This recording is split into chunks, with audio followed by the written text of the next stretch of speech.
Hi there, I'm so glad you're here with me today. I know the world can feel very overwhelming at times. Remember, allow yourself to pause, embrace the present, and let the creativity be a source of healing. In today's video, we will learn how to draw a grass field. It's a super simple, peaceful practice that's perfect for beginners and doesn't take much time at all.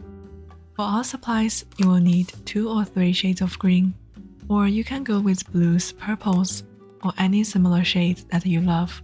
You will also need a couple of colors for the flowers. That's pretty much it. If you have them, you can grab a highlighter pen or some white paint, a couple of acrylic paint markers to highlight the flowers. But don't stress, those are totally optional. You can still finish this drawing without them. If you would like extra guidance, consider joining my Patreon. I share worksheets on my Patreon that pair with this video, including step-by-step breakdowns and notes. You will also find a real-time process video for the lavender example to practice more after this tutorial. If you are new here, welcome. I have many free worksheets, an art supply list, and marker recommendations available for download on my website at imeanart.com. You can find all the information in the description box. Without further ado, let's jump in and get started. First, let's practice some basic marker strokes real quick. Here, I'm holding my marker so the long edge is on the left, with the marker angled slightly towards myself. This is different from how we usually hold a pen. Use this grip, we will create long, crisp, quick strokes from side to side, going back and forth with a slight angle. Start with a light hand, so you can create a range of shades by layering and adjusting the pressure. If you hold the marker like a regular pen, it will work too, but you will notice the stroke shape is a bit different. I don't really recommend to draw like this in this case, but feel free to explore what works for you.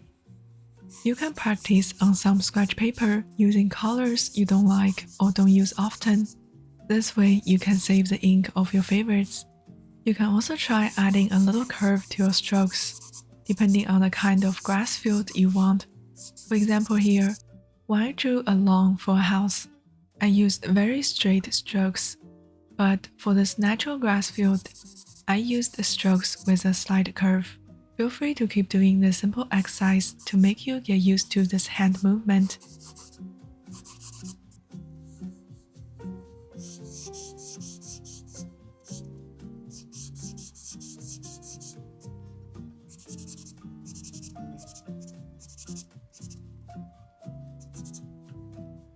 Next, let's draw some blades of grass. You can use the edge of the marker for thicker blades like this one. Or you can use the corner of the chisel tip for thinner blades like this. If you have a brush tip, that works great as well. Lots of options to choose from. If you want your grass to feel cozy, try drawing rounded strokes like this to give it a softer look.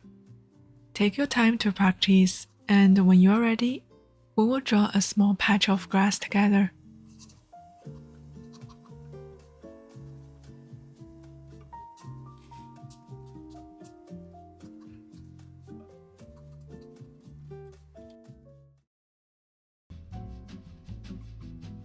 Make sure your marker isn't dried out, so the ink flows easily.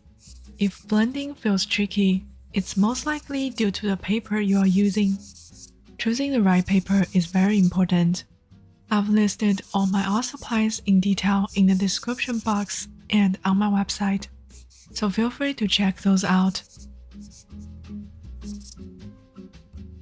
For composition, try to keep the silhouette of this grass organic and natural looking, rather than a symmetrical shape. It will make our drawing feel more lifelike. In some areas, we will lay down more ink to make them darker. Then we can use the same color to draw additional grass blade for texture. Notice how I've changed the way I'm holding my markers, just like we practiced earlier.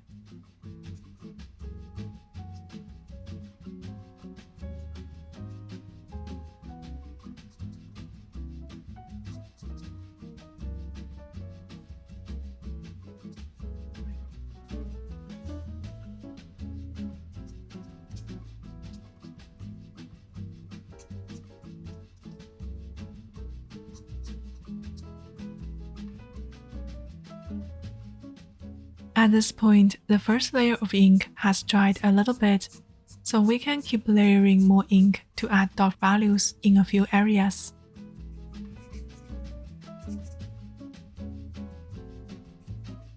Now switching to a darker shade, I'm going to deepen the front areas and add a little more darkness to the back.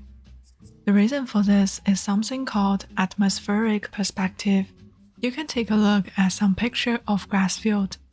Often the front of the field appears darker, while the distant part looks lighter, even though we are working with a small patch of grass. Applying principles like this will add depth to our drawing. Another way to create more depth is by using size contrast. Drawing taller, darker grass in the front, shorter, smaller grass in the back, so that the distant grass appears farther away.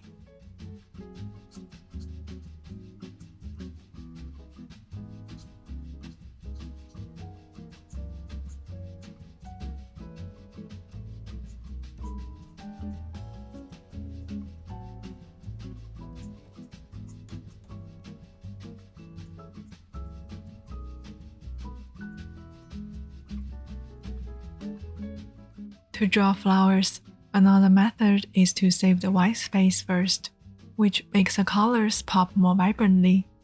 However, it's a little trickier to do, so for this tutorial, I didn't save the white space and just layered the flower colors on top of the green. It still looks great.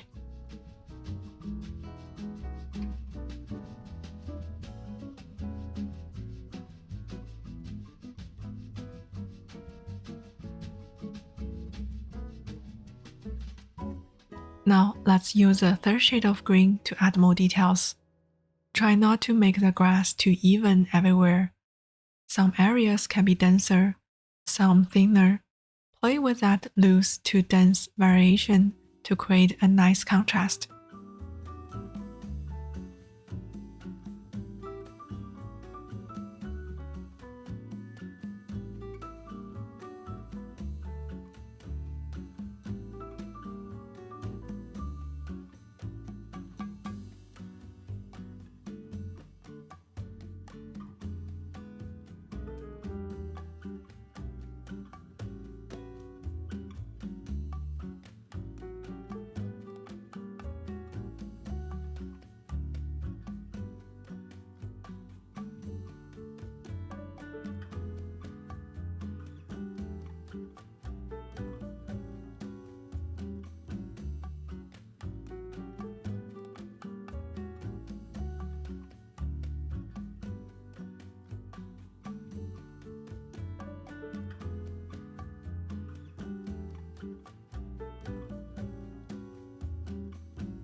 For the final stage, which is optional, if you have white paint or a highlighter, you can use it to add texture and highlights.